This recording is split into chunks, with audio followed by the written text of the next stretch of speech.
What if I told you that half of what you know about Instagram's algorithm is not just wrong, but it's actually harming your growth?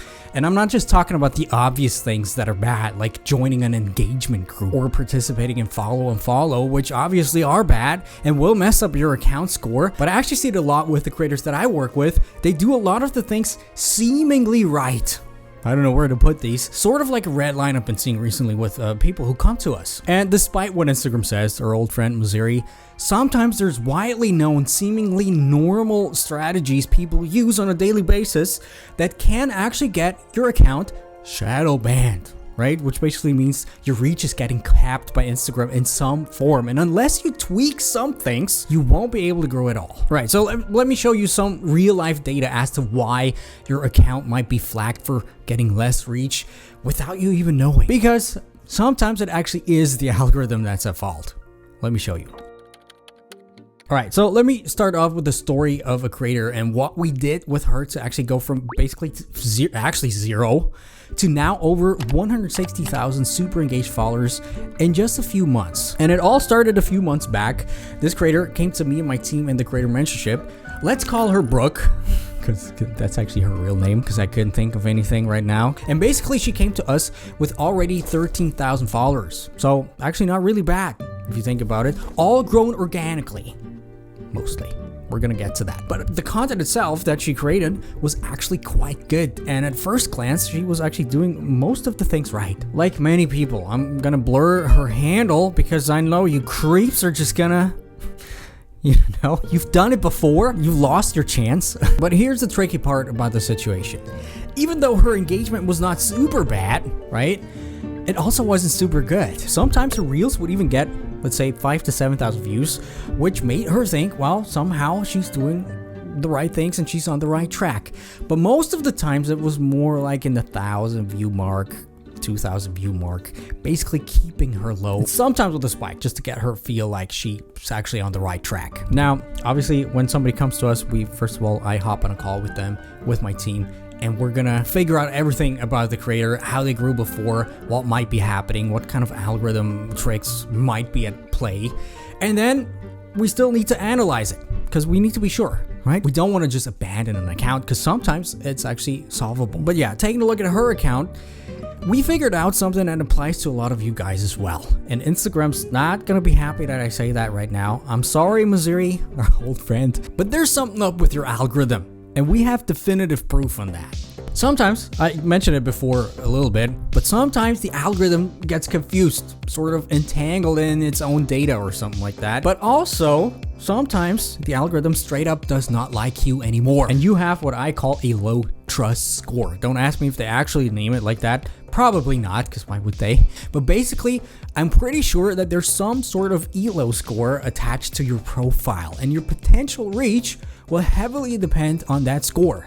If your score is super low or super high, who knows how they measure it, you just won't reach a lot of people because they will cap it. And what the Instagram algorithm does, it basically tracks your profile and your ability to reach people based on a few metrics. First of all, and that's the most important one, how likely are you a spammer? Obviously, that's the worst thing you can be for Instagram. Murderers could be okay as long as you're not a spammer, but even if you're not really a spammer, and that's the problem, they can think you are one based on the way you behave. For example, you try to artificially gain reach with engagement groups or like exchange or buying followers and getting action blocks, DMing a lot of people, or using the same hashtags over and over again. Now that's one part.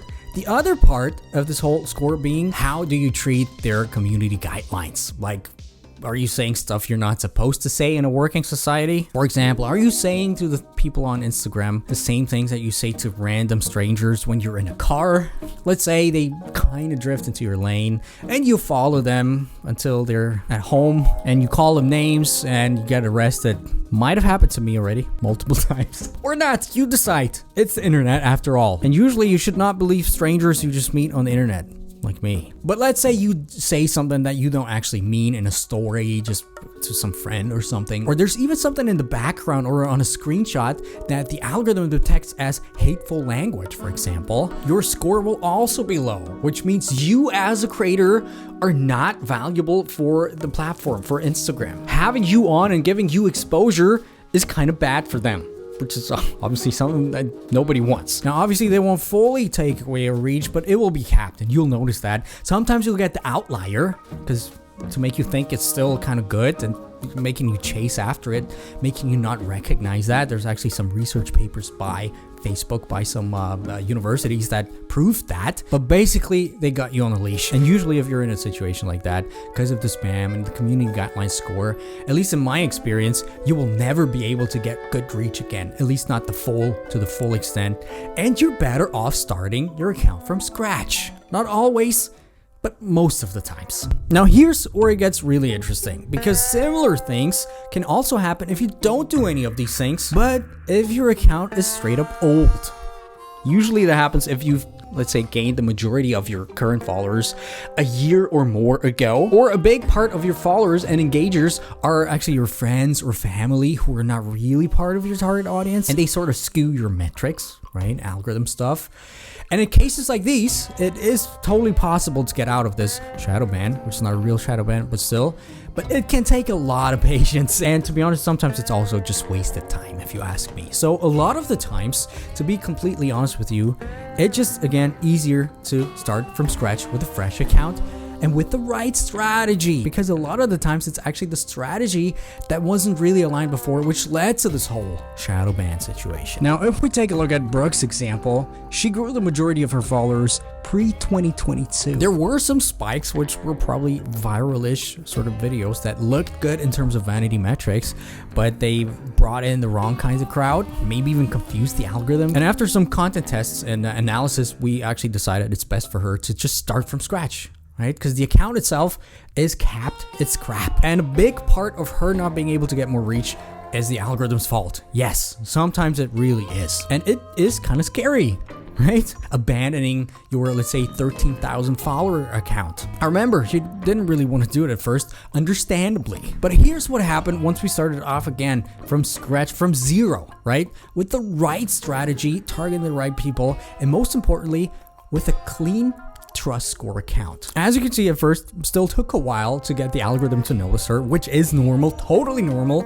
And that's what people call, you have to have patience sometimes, yeah. And especially in that phase, it constantly needs adjustments, right? But if you have your strategy focused on your target audience, it's basically a home run at some point, and the algorithm won't hold you back at all. Quite the opposite, as you can see right there. If we take a look at her content, it's just amazing. It's pretty good, hitting her target audience exactly on the right spot. Obviously, right, her income is directly attached to her reach, because she's doing really professional affiliate marketing, basically, where reach is the most important thing and not followers, by the way, like so many people think. Actually, so most of the times, thinking about it. I mean, just take a look at this. 7.6 million people reached, 500,000 people engaged with her reels. I mean, just think about this crowd in a room, and 37,000 followers still gained, all with the fresh account that started from zero, literally zero. By the way, if we take a look at it right now, it's still going pretty strong, and just goes to show that Instagram is still one of the best platforms.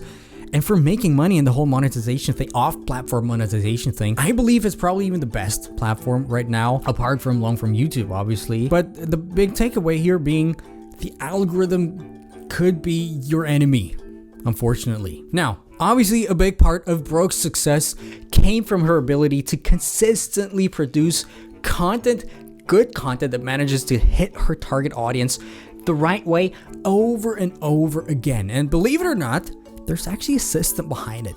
I'll show it to you actually in this video right here. And if you want to transform your Instagram and obviously the other platforms' content as well, because it kind of goes hand in hand with me and my team personally, DM me the word mentor on Instagram, or fill out the application down below, hop in a call with my community manager Florian, and you'll see if we can actually help you.